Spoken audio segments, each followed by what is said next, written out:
Welcome to another kiln unloading. This one is different than any of the ones I've ever done because it was single fired, meaning I did not bisque fire these pots and pieces before, and it's all just, I just ran it through the kiln one time. So I've never tried that before.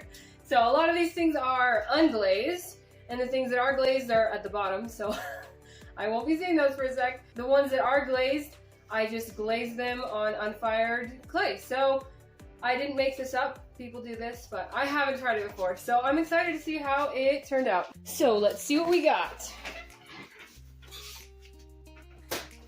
All right, this top shelf is all part of a wall hanging, multiple wall hangings that I've been doing. So I've got pieces like this. It's got some texture on it, if you can see that, there we go. And texture on the back. So I've got some, these are just raw, unglazed. And then I've got some with underglaze. Texture again.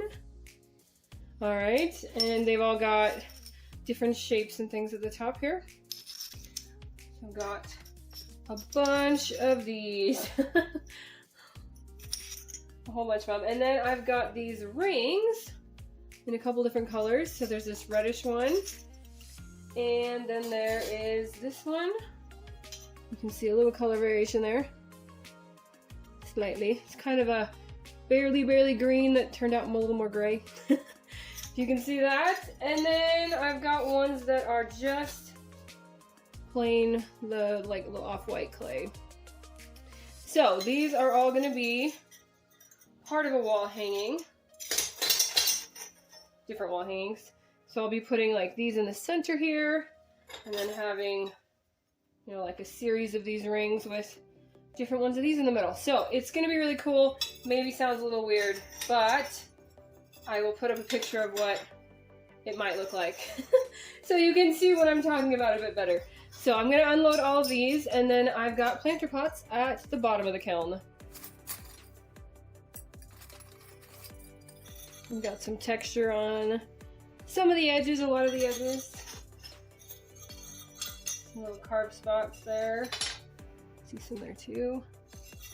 Yeah, so I think these are going to be really pretty wall hangings. I am excited to put them together today now that I've got them fired. And these rings just look so fun. I like them a lot. I like these a lot.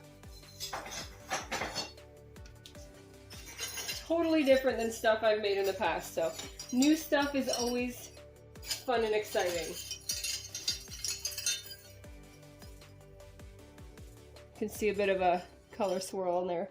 A little bit, kind of subtle.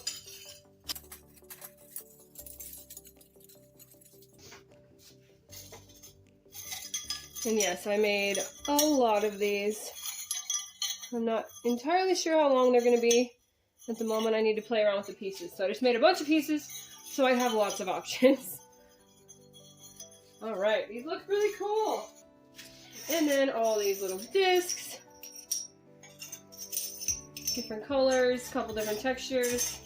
You can see that the blue ones have a different texture than the unglazed ones. Well, these aren't glazed either, they're underglazed. But you can see they have a different texture on different ones, but they have the back texture I actually made with burlap, which is cool.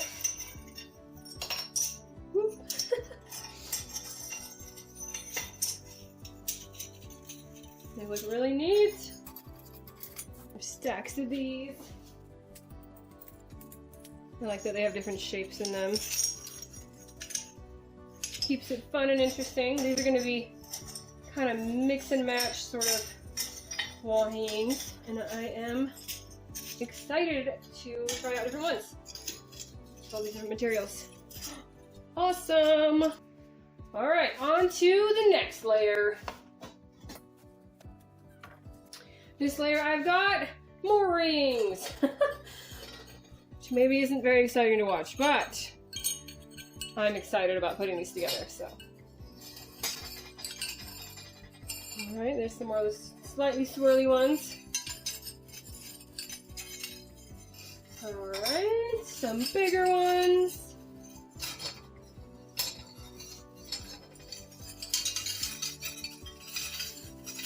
Lots and lots and lots of rings. Bigger, smaller. So awesome. And some more of the underglazed discs. And more rings. I swear there's planter pots at the bottom. This isn't everything that's in here. How cool are these though? Oh man. These are so fun and they turned out great. Super happy with these.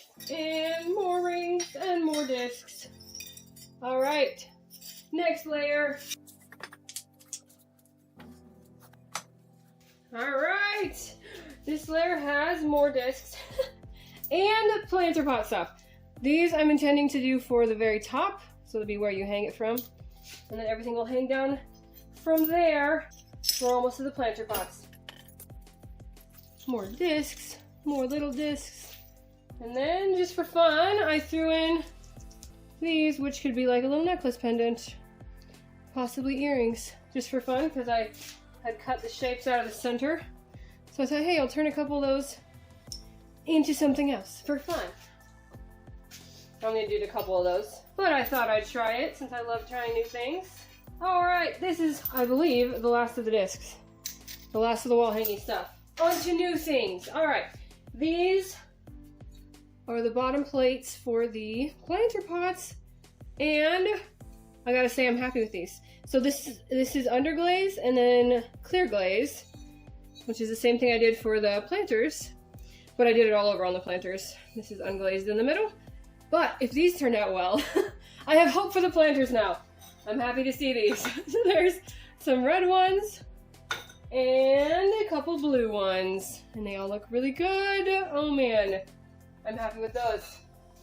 They look better with the planters, with the pot part. So give it a minute, but I am happy with those. All right, set those aside and get onto the bottom layer. Moment of truth. Okay, they look pretty good from first glance. At first glance, they look okay. So that is good. Nothing exploded or cracked. Yes. Oh man. Okay, so it turned out kind of purpley. That is interesting. But I put blue on there, but it turned out kind of purple. I actually really like the purpley look though, so I am cool with that. Here's how it looks on a plate. I am so happy with these. Oh my gosh. Super duper happy. And you'll notice it's not really shiny, but I did put a satin glaze on it, so it's not supposed to be shiny. So that single firing worked great. That's exactly what I was going for, except it's purple. But I like purple too, so it's cool. Let's see a red one. Oh man, these look really great. Maybe the glaze is a little thick in a couple places, but I'm happy with this. Here's it on its plate. These look awesome. So good with the sgraffito. So good. I've got a video out recently, the last couple weeks, about how I made the sgraffito on these, so you could check that out next. I'll link it at the end. These look so cool. All right, what's next? This one. Oh man, that was one of my favorites. It looks so great. All right, oh man. Okay, so this works. I know it would work. I just was hoping it would work with my glazes and my underglaze and my kiln and everything, because I hadn't tried it. But it looks super good. Success, yes. All right, let's see. This one, the blue, also turned purpley under the glaze. That is interesting. Could just be a reaction with that glaze, but I don't hate it. I actually really think it's cool. So it works out. I am not mad about that. Oh man, these look so good. Can you imagine like a flower or a leafy plant coming out of this? It would be amazing. And the last one is the flower one. All right, a little thick on the glaze in a couple spots, but I love it. And they're really cool. Oh man, I love this. Okay, so this works fine. I was a little concerned it was gonna be like all bubbly or something. I also have a chain down here. Oh, if I can get it. First time trying a chain. Do. So this one cracked, but I think it's super cool. I like it a lot. It was fun to make. Actually, so I had made this chain, and that's what gave me the idea to make more rings for like a wall hanging. And instead of looping them together, I'm going to use some hemp twine stuff to put them together. So this was the inspiration though. So, oh my gosh, I'm super happy with all of this. Oh man, so good. And if you want to see how I decorated these, check out this video over here, and I'll see you next time. Thanks for watching. Bye.